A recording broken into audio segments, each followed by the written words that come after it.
Falamos no procedimento do cumprimento de sentença que ele não pode ser iniciado de ofício, ele depende de requerimento. E eu já tinha adiantado para os senhores que a justificativa para a necessidade do requerimento é que a obrigação de pagar quantia ela admite variação, diferente da obrigação de entrega de coisa. Quando o juiz fixa a obrigação do réu entregar um carro, é entregar um carro hoje, entregar um carro daqui a um mês, é um carro. Né? Na obrigação de pagar a quantia, entregar R$1.000 hoje não é entregar R$1.000 daqui a um mês, nem daqui a um ano. Então por isso que na obrigação de pagar a quantia não pode começar de ofício. E por isso também na obrigação de pagar a quantia, o requerimento executivo, veja, esse requerimento executivo é uma petição simples, tá? Uma petição simples, uma folha, geral uma folha, requer o início da execução, requer a intimação do executado para fins de início da execução. Porque requerimento executivo pode ter pompa e circunstância, não tem, é uma petição simples. Mas esse requerimento executivo, ele deve vir acrescido, como eu já disse aos senhores, de um memorial, da memória do débito, exequendo. Então, da memória atualizada e discriminada do débito. Então, você vai dizer, excelência, ó, no que nós tratamos ainda há pouco, né?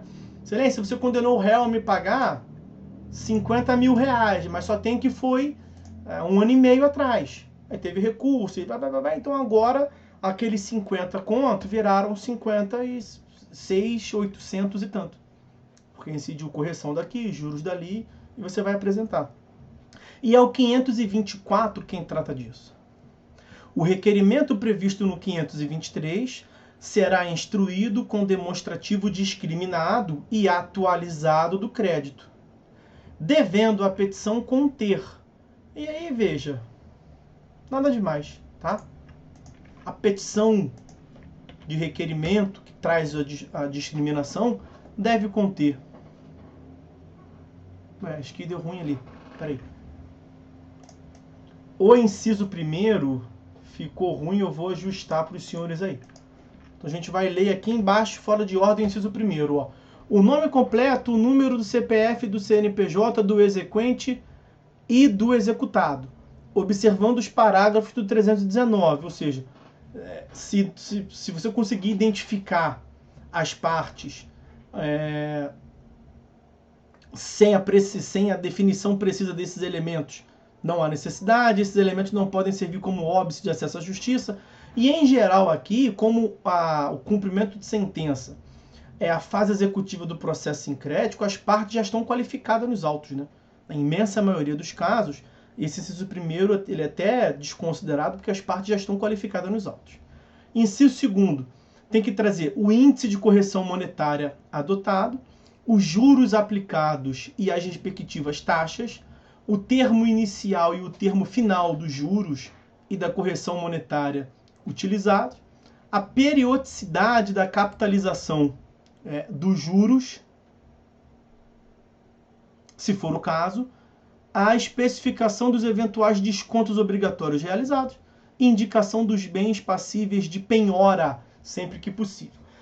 Nós veremos, mais precisamente no próximo encontro, que o procedimento da obrigação de pagar quantia, tanto na tutela, tanto no procedimento por título extrajudicial, no processo autônomo de execução, quanto aqui no cumprimento de sentença. Aliás, logo no cumprimento de sentença eu vou lhe dizer o seguinte, ele vai seguir o processo autônomo de execução.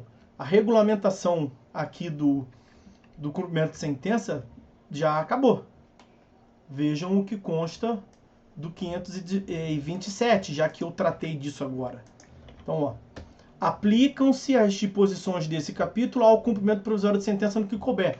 E tem uma previsão na parte inicial, na verdade o que eu mais queria, o que eu queria é isso aqui, o 513 caput.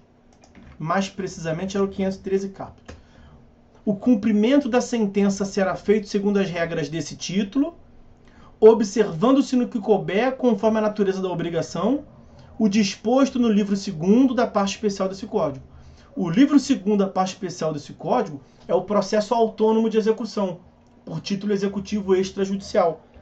O processo de execução por título executivo extrajudicial, ele tem uma regulamentação exaustiva. Então você aplica no cumprimento de sentença, no que couber, no que for incompatível, né? Por exemplo, o pagamento parcelado, nós vimos que só aplica no processo de execução. No cumprimento de sentença não pode, que tem vedação expressa. Mas não havendo proibição expressa sendo compatível, você aplica o processo de execução no cumprimento de sentença. E eu estou dizendo tudo isso aqui por quê? Porque a disciplina do cumprimento de sentença da obrigação de pagar quantia, ela é apenas na fase inicial. Então é só isso que nós temos que ver na fase inicial. Porque da penhora em diante, segue o que nós veremos a partir da próxima aula sobre o processo autônomo de execução. E aí eu dizia, aqui nesse inciso 7º do 524, o exequente, ele vai indicar os bens passíveis de penhora, né? Passou a ser uma primazia do sistema processual já na reforma de 2005, no código anterior, que o exequente indique os bens do executado a ser penhorado. Isso é para trazer efetividade, né? Porque se você deixa o executado indicar os seus bens, o cara pode entregar um par de Havaiana, né? Um piano sem cauda, para atrapalhar o processo mesmo, né? Excelência, você tem que penhorar meus bens, então toma aí um chapéu do meu tataravô. Isso acontecia muito no processo e atrapalhava. Então ótimo, está garantida a execução, vamos seguir. Se dava conta depois que aquilo não valia de nada. Então isso acabava sendo um instrumento de atrapalhar o processo, de procrastinar o processo. Então virou o jogo, né? Passou a ser uma atribuição do exequente a indicação dos bens do executado.